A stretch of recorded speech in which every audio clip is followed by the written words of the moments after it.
It is game day, finally here. NBA season is back, and so are your Golden State Warriors taking on the Portland Trail Blazers Wednesday night. Today on the show, I give my final thoughts and predictions, some of them bold, so be sure to keep receipts for down the road. Speaking of bold, Mike Dunleavy's summer plans. Wait until you hear what the Warriors GM wanted to do this offseason. It's new news, and it's on Locked On Dubs.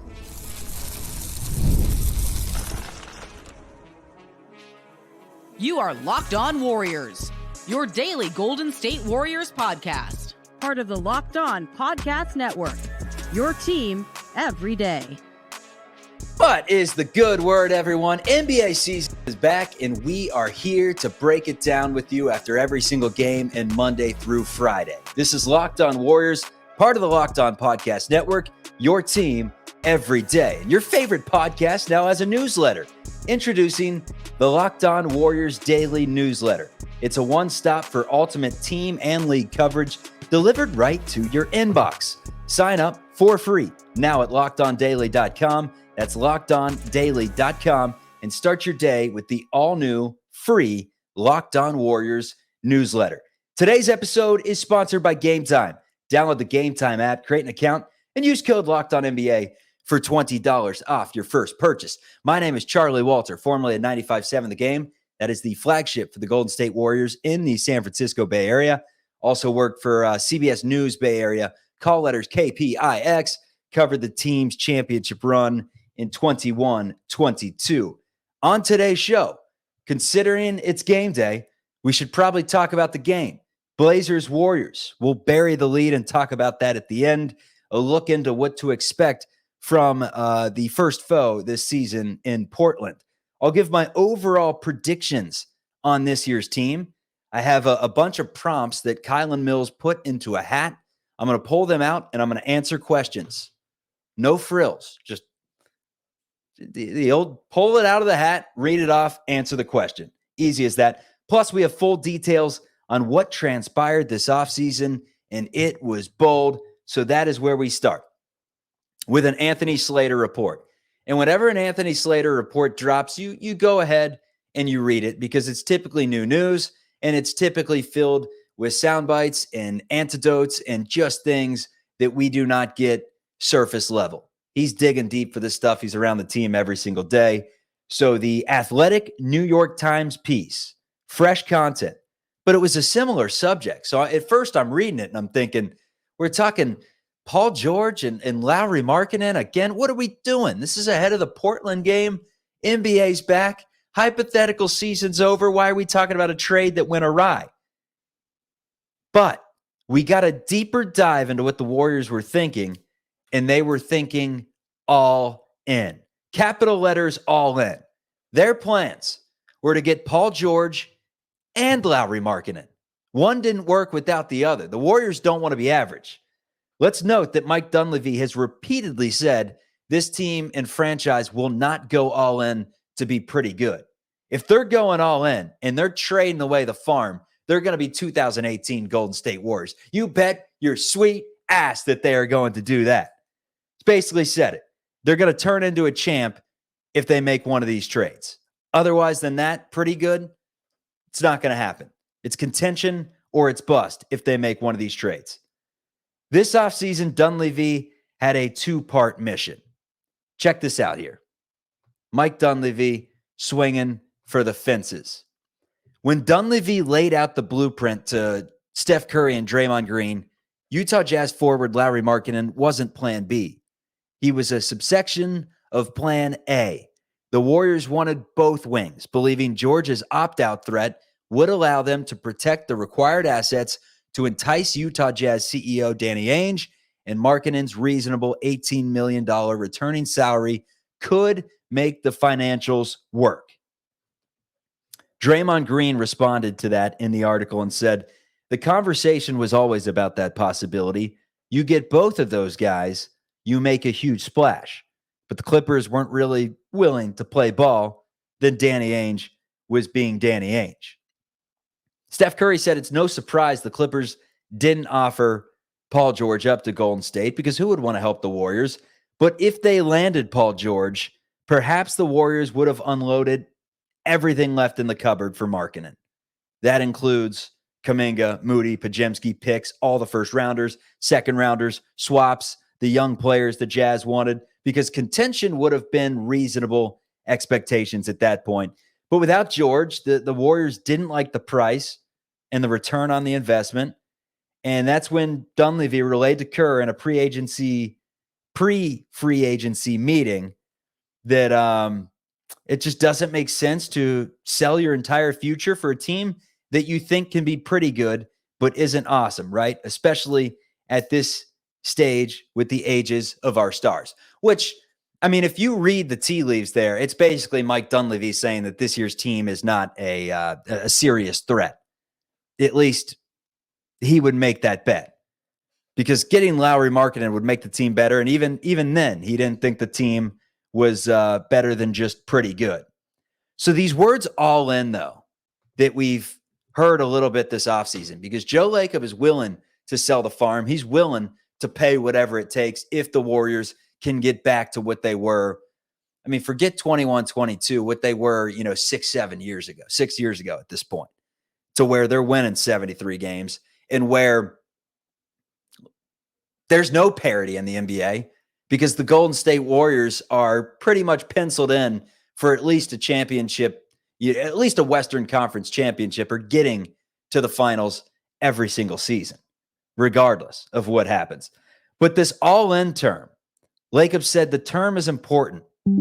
It's something we tried hard to do. If you're going to get the guy you want, we'll do it. We've done it before. We did it with Kevin Durant. We had to gut half the roster, if you recall. So if it's the right move, we're willing to go, quote, capital A, capital L, capital L, all in. But you can only do that once. So you'd better be right. And he is very right about that. You can only do it once. And the Golden State Warriors did not do it this offseason, meaning that they could potentially do it this season. And that's a big subplot of this year. How the young players develop and if they become trade chips at any point this year. That's the weird thing, though, about this team, is that they've basically given us the blueprint that at some point they're going to be fishing and these younger players are on the move. And that's kind of what we know. So I guess entering the season, everyone's playing for their jobs. Everyone's playing for a spot on the Golden State Warriors. Almost no one is safe. If you become an asset to be traded, the Warriors may think about it because they are looking to win an NBA championship. Lacob said a couple things that I thought were very interesting. And I think all this reaffirms that the Warriors are hunting superstars. They're hunting needle movers, players that swing the season's trajectory to championship overnight. But they are going to be patient. Steph Curry realizes this. It's part of the reason why it's here. He trusts Mike Dunleavy just like he trusts Bob Myers and believes that Dunleavy is aggressively pursuing all options and will make the best decision for the franchise now and down the road. Something else that was interesting from this article. In the last couple of months, the Warriors and Minnesota Timberwolves had a conversation about Karl Anthony Towns, league sources said. It did not go anywhere. Timberwolves instead had a specific package they targeted from the Knicks that the Warriors just did not possess. And there's no other obvious names as we enter the season. So that's kind of the subplot of this entire year. If the Warriors can get out to a hot start and get into the deadline with reasonable expectations of, all right, we're a player away. Can we find someone that has some control and give us that player back that now gives us, the window? I know Joe Lacob doesn't believe in windows, but just gives you the championship bones that you don't currently have, we believe. It gives you that for the next couple of years. But in terms of what this year's roster is, in the article, Joe Lacob said he doesn't think there's a deeper roster in the entire NBA of quality players. He's extremely happy with the roster. Does he believe it's championship caliber? He says, I don't know yet, but we may be better than some people think. We talked so much this offseason about the Warriors' internal models. They love the data. They love the stats. They love the analytics. And their internal models has them at top 6 in the conference. Their plan, chuck a bunch of threes, crank up the pace, chaos, points, and Jerry Stackhouse coming in to shore up the defense. The younger players look improved. The 6-0 preseason looked well. They are pretty much fully healthy entering the opener. So there's internal talk that 50-plus wins is the expectation. 50-plus wins for the Golden State Warriors this year. How about it? Lacob said we're sitting about as good as we could. We didn't catch the big fish we were going after, but that doesn't mean we won't. Just means we have not yet. So again, teasing the fact that a bunch of these players could be on the block down the road. It's a bold strategy, Cotton. See how it works out. But they have a level of impatience. They want to win a championship. That's all he effing cares about, he says. Come on, Joe. That's all he says he cares about. He's incredibly hungry, not scared of the pressure the fans may put on us by saying it's championship or bust. No, he wants to accept it. He wants to adopt it because that's who we are. That's who we want to be. We are the Golden State Warriors. Bang! But patience right now is not really a virtue because the franchise's arc urges impatience. The Warriors have been very good drafting over the years, per this article, and I believe that too. They reset the financials. They sharpened the edges. They tried to land the seismic move, and they did not. But they did what they could, and that is getting a couple players, mid-level players, to turn cap space and flexibility into a solid team and just sort it out from there. So that's where we stand. That is the past. Let's talk about the present and the future. Is game 1 of 82 is coming up. The Golden State Warriors and the Portland Trailblazers. We are getting into that and giving out some final takes before tip-off of the 24-25 NBA season when we return. Hey, NFL fans, you could start the season with a big return on FanDuel, America's #1 sportsbook. If you get a hunch in the middle of the game, you think you know what's coming next, I got good news for you. It's 2024, and there's a thing called live betting. And on FanDuel, you can bet the next play. You can bet the next pitch. You can bet the next player to score a basket. And you can do it all where you view the latest stats, view play-by-play, and so much more on that same page where you place your bets. You'll get started with $200 in bonus bets. That's guaranteed. It's when you place your first $5 bet. You can do it on FanDuel.com. Last chance, Golden State Warriors, 43.5. That's the win total. If you like the over, you like more than 43, place it on FanDuel.com. $5 bet, $200 in bonus bets, guaranteed. We've got the sorting hat. I'm giving out predictions, and the easiest way to do this was just to ask Kylan to write a bunch of prompts, put them in the hat, pull them out, Gryffindor, and just read off what some of these answers are. Raw, uncut, just read the prompt, answer the question. So some of the big things heading into the NBA season that I wanted to know, let's read them off. First up, biggest surprise on this year's Golden State Warriors team.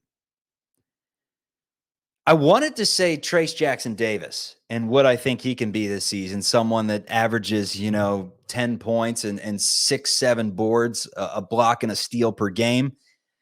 And then I thought to myself, I think most Warriors fans are expecting Trace Jackson-Davis to be the starting 5, to play 25-plus minutes a game, and be a very solid contributor based on what we saw the second half of last season. So that seemed too easy to me. So I'm going to go with the smooth transition in power. In that article, Steve Kerr mentioned that Mike Dunleavy, one of his best attributes is the fact that he tells it how he is and he's not afraid to ruffle some feathers. And one of the things he said this offseason was, Steve, it's time to get a former player on this staff, Jerry Stackhouse. It's time to just bolster your staff as a whole. Terry Stotts is running the offense, and he runs the motion offense. Did it really well for Portland. Dame Lillard, CJ McCollum, Carmelo Anthony was the beneficiary on some of those sets that he ran. Was actually looking at some of those sets today, studying the film. He very complex, multiple options on these motion sets, and I think that Buddy Hield and Steph Curry are going to eat it up in this offense once they get it down. But I was stunned in the preseason how efficiently they were moving the ball with that many new players integrated into a new system. I mean, 6 preseason games, they look very solid almost every game. So I would say that that's the biggest surprise to me, is just their ability to adapt to the offense that quickly. Next up, who is the Warriors' second leading scorer this upcoming season? I'm going Jonathan Kuminga by default. I just don't know who else it would be. I don't think Andrew Wiggins is that guy anymore, proof by his 13 points per game last season. I don't know what's going to change. I mean, I think Wiggins can boost it up to 16, 17 points a game. I think Kuminga is going to average more. I don't think offense is an issue in Kuminga's game. The question is going to become defensively, how wise is he? Let's put it that way. What is his basketball IQ like defensively? Does he know where he's supposed to be? How's his help defense? How's his team defense as a whole? Can he be an elite one-on-one defender? Has all the makings. I mean, he's long, he's strong, he's quick. Has all the makings of being a very good defender. But as of right now, he's a subpar defender in the NBA. But that's not the question. It's who's the second leading scorer? And the answer is Jonathan Kuminga. He's going to average 20-plus points per game this season. Keep the receipts. Next up, how many wins for the Golden State Warriors this upcoming season? I'm going against what the internal thoughts are that we just heard. The internal thoughts are that the Warriors can win 50-plus games this season. I'm saying 48. So hit that over on FanDuel.com. I think the final record is 48-35. I think they get either a 5 seed or a 6 seed, and they take on either the 4-seeded Memphis Grizzlies, Resurgence, or the 3-seeded Dallas Mavericks as the 6 seed. We'll go with that. And the more I say it, I don't love the Memphis pick anymore, but keep the receipts. I don't care. Next up, most excited to watch this upcoming season. I think Moses Moody made a push late, and co-host Matt Kolsky did everything he could to give me all the propaganda to change this answer to Moses Moody. And I thought he looked great. Maybe he's 1B in this. I'm excited to watch him. Obviously, the stock answer, Steph Curry. I mean, he's the most exciting man in basketball. The way that he can get off his shot, the way that he moves without the ball, the way that he moves with the ball, the way that he frees himself at all times, and the way that he knocks it down 40% at a very consistent clip on volume. That's your most exciting man to watch. But in terms of like the most excited to see what he can become this season, how he develops, I'm going to go with Brandon Podziemski. I hyped him up a lot this offseason. He was my guy in July. Haven't talked about him in a little, but I'm just excited to see what he can do. I think he's someone this year that can go 14-7-6, 14-8-7, something like that, and just be a very good. The words that I've heard this offseason were like from some Warriors fans, like he's a really good role player. If you're a really good role player, you're a really good player. I mean, at the end of the day, you got to have players that know their role. Brandon Podziemski's role is going to be distributing for others. It's going to be knocking down threes, probably not on volume like I thought maybe a few months back, but he's going to knock down 42% of his threes on, 4-5 attempts per game, something like that. And if he can, get his pull-up jumper off at a decent clip, and he can, get out in transition and find Trace Jackson Davis in the open floor, find Draymond Green in the open floor, find Curry who finishes, Kuminga. He's got guys that are running, and he's got a coach that has emphasized, and an organization that has emphasized the importance of transition, and that is where Brandon Podziemski thrives. Eyes forward, clear hearts, full something, can't lose. Something like that. So Brandon Podziemski, I'm really excited to see what Podziemski brings to the table, or as Shams would call him, Podziemski.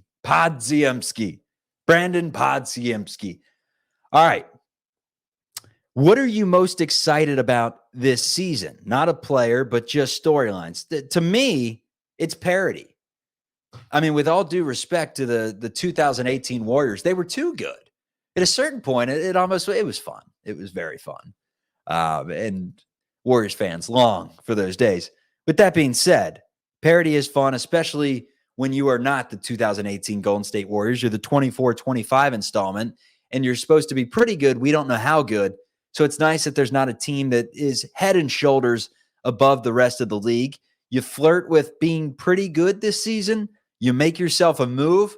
All of a sudden, who's to say that the Warriors can't potentially get it done? I mean, we're looking at the Western Conference and seeing Oklahoma City and Denver and Minnesota and Dallas and Memphis and the Warriors and the Suns, the upstart Rockets. Maybe Wembanyama and the Spurs put it together this season. Matt George up in the nation or up in the state capital believes the Sacramento Kings can be this year's sleeper. The Clippers with Kawhi Leonard and James Harden. Now, I don't think the Clippers are going to be anything special, nor do I think the Lakers, Pelicans are going to be interesting, but there's just a lot of teams in the Western Conference. Parity. I'm excited to see some parity. And lastly, what is a successful season for the Golden State Warriors? I think it's seeing the light, seeing a path to success, seeing a path to contention by the end of the season or the last day of the season. You look at this team and you say, next year's team has a realistic shot. And not because they go into the offseason the same way they did this year. And it's like, if we land a big fish, next year's team has a realistic shot. No. Whether it's the young nucleus is developed enough to where you believe they're right there, one more year of seasoning and maybe one more player adding to this team can get the job done, or whether it's just everything is now lined up. They made the big trade. They have someone under control for 2-3 years, and they still have enough assets to go get someone else. I just want to see a light. To me, that's a successful season. It's more important than, whether it's 45 wins or 51 wins or 47 wins. The most important thing is that this core that they have, aka Steph Curry and Draymond Green, with 3 years left on their deal, these guys have a path to winning another NBA championship. And it's not another offseason like this one that is, hey, let's shoot for the moon. But if we don't land on the moon, we're not landing on the stars either. We're, landing on top of the 10-foot high dive at the local swim club, something along those lines. So anyways, Golden State Warriors and the Portland Trail Blazers. Let's break down the matchup when we return on Locked On Warriors. All right, everyone. One of my favorite apps out there. It's the Gametime app. I love live sporting events. And, back in the day, I was always a scalp guy. I'd get to the game. I'd scalp tickets. I'd go to the box office and try to get the cheapest tickets possible. But with new technology and with 20% off your first purchase, why wouldn't you go with the Gametime app? Download the app today and just reap the benefits of everything that comes with it. One, the tickets get cheaper the closer you get to your event. So if you're running a little late or you're getting there right on time, your tickets are going to be cheaper than getting them a week in advance. Procrastinators, rejoice. We love it. You get a panoramic view from your seat in the app before you buy, so you're not just seeing section numbers. You know exactly where your seat is. Plus, the lowest price guarantee or Gametime will credit you 110% of the difference. Take the guesswork out of buying tickets with Gametime Picks. Download the Gametime app, create an account, and use code LOCKEDONNBA for $20 off your first purchase. Terms apply. Again, create an account, redeem code LOCKEDONNBA for $20 off. Download Gametime today. What time is it? It is game time. And it is game day for the Golden State Warriors from Portland. They will take on a team that last year went 21-61. Not good whatsoever. They have some interesting players. Malcolm Brogdon, Jeremy Grant, DeAndre Ayton, their big man that can score down low. They have young Scoot Henderson, who was underwhelming last season. Anthony Simons, who I think is a prime candidate to be traded at some point this season. Shaedon Sharpe's a good player, but he is injured right now as a left labral tear. You will not see him in this game. So the Warriors, just like that, come into game one healthier. And then they drafted Donovan Clingan, big 7-footer out of UConn. So that's a storyline to watch, especially if this game turns into a laugher and you just love basketball as a whole. Let's see what Donovan Clingan brings to the table. It's going to be interesting to see what Edey brings to the table with the Memphis Grizzlies too, just the bigs in general. But the Blazers and the Golden State Warriors, let's get the odds. Our first bet of the season. We were on a heater together over the summer when I was throwing out bets. I hit the Scotty Scheffler to win gold. I think I hit about 5 baseball bets in a row. So let's see what they got on FanDuel. Golden State Warriors, -5.5. The over-under is 221.5 points. And if you're thinking about Portland being a sneaky money line pick, they're +180. So Golden State -5.5. Just go ahead, take the -5.5. I'll give you one of these. Vegas, go ahead and give the Blazers some more points, please. Over the summer, I had a chance to talk with Mike Richmond on our Wild Wild West tour. He's the host of Locked On Blazers. And instead of just asking him back on the show to get 5 minutes on Portland and what they're going to be this season, nothing's changed since the summer. Here were his takes on the team this year. This season, what is there to look forward to? A young man playing basketball in Durham, North Carolina. Maine's own Cooper. No, I'm just kidding. Yeah, they're going to be bad. Obviously, I think the franchise is intentionally bad. This is a team that is most of the West. I would say 14, and not really Jazz. 13 of the 15 teams are trying to be competitive, which makes it in some ways easier for the Blazers to be terrible. But like, they're a team that's going to pull the plug pretty aggressively when we get to the spring, and they're not talented enough to be probably up in the mix prior to that. So the losses will kind of take care of themselves. But you know, Scoot Henderson was pretty rough his rookie season, but showed some promise in the last 10 or 15 games. Shaedon Sharpe he kind of missed his sophomore year, only played 30 games, but has enough talent to be pretty tantalizing and worth the watch. Avery Simon's a really good offensive player. Jeremy Grant would be better he'd be more helpful on a good team than he is on the Trailblazers. And DeAndre Ayton, yep, after a brutal start to his Blazers career, was really good in the final 25 games. So like, what you're hoping for is that some of the young guys pop, like the Donovan Clingan looks good, and Shaedon Sharpe looks good, and Scoot Henderson looks good, and they still win 27 games and finish in the bottom of the West and get lucky when the ping pong balls come up in April. I mean, is there any chance in hell that this team pops and is actually solid? Any chance in hell? No, not even from someone that covers the team and has the rose colored glasses. Just a no, not even like there's a 1%. I think there's a world, not even saying there's a chance. I think there's a chance that they are like, we get to the 60 game mark and they're like 29-33 or whatever. That's not 60 games. That's 62 games. But okay, so we get to there's 20 games left in the season, and they've won 29 games, and they go freaking 0-20 because they send everyone home. Like, everyone goes to Cancun. They'll send anybody with half a heartbeat. They're like, you have to leave. We cannot win another game the rest of the season. They have been so egregious in their willingness to lose in each of the last 3 seasons, that the idea that this year, when they're not talented, they have the best player of any team in the Western Conference. I mean, like, unless you like really don't like Alperen Şengün and Jalen Green, right? But to me, they have the best player in the Western Conference. It's a talent league. Talent wins. It's why the Warriors are still relevant. They have Steph Curry, right? Like, they have some problems, but it's a talent league, and they have one of the best players in the world. They're going to be competitive. The Blazers don't have that. They have Anthony Simons. They have the idea of 2 youngsters in Scoot Henderson and Shaedon Sharpe. Like, so even if they overachieve, right, and they're like hovering around 500, this team has shown such a willingness to lose on purpose that I think they'll go like 0-20, 1-19 to end the season by signing G Leaguers off the street and faking injuries egregiously. It's what they do, and this is the year to not screw that up and finish 7th and have to draft VJ Edgecombe and not Cooper Flagg. I know Vegas odds have numbers on everything. What are the chances you think They have like the longest losing streaks in a given season, 0-5, -500, to 6-10, -297. You think we could get some 20+ odds for? Well, we'll see. We'll have to see what FanDuel cooks up if the Blazers really start losing. I know that FanDuel's over-under line was 21.5. The Blazers won 21 games last year, so they're basically saying, hey, this is about the same team. They had a lot of injuries last year, and they're probably a little better.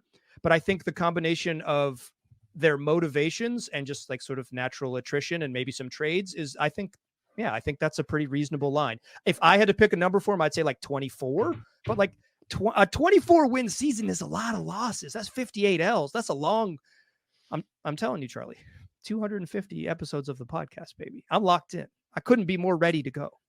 Your team every day. Your losses every day. Ready to go. Like, you think you're excited for the season. You were saying you're ready for the games to start before we started recording.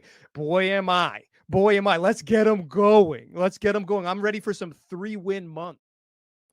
All right, we are ready to go. It's the Portland Trail Blazers, Golden State Warriors line. Warriors -5.5. It is at 7 p.m. Pacific. It is from Portland. Injury report for the final time. Robert Williams is out for the Blazers. Shaedon Sharpe is out.